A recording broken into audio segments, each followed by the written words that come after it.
Mapapanood ang full fight ng laban nitong si Cuadro Alas ngayong October 25 kontra Kameda sa mga live stream sa Facebook. Ito ay kinumpirma mismo ng Kameda Promotion kung saan ay hanggat maaari daw ay kanilang ipapalabas for free nationwide at worldwide ang naturang laban. Ito ay parte ng kanilang pagpopromote dito kay Cuadro Alas na may hangarin na muling makilala itong si Cuadro Alas sa buong mundo para sa posibleng mega fight nito sa susunod na taon kontra sa The Monster Naoya Inoue. Para po sa kalaman ng lahat, ang tanging rason kung bakit kinuha ng Kameda Promotion itong ating pambato upang magkaroon sila ng isang elite fighter.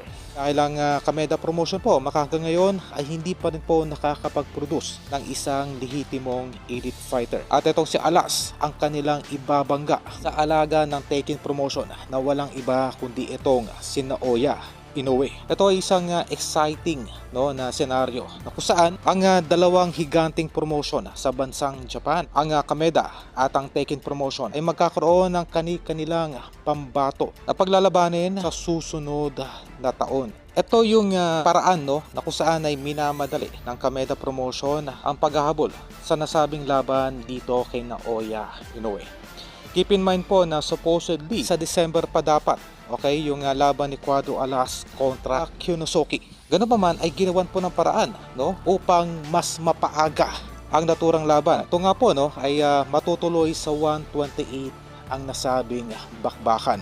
Mas napaaga po ng 2 buwan na unang laban nitong si Cuadro Alas sa ilalim ng Kameda Promotion. Ito yung option kasi nitong si Kameda na kung saan ay kanya pong ginagawa ang lahat-lahat upang maihabol pa yung super mega fight sa pagitan nitong si Cuadro Alas at kay Naoya Inoue.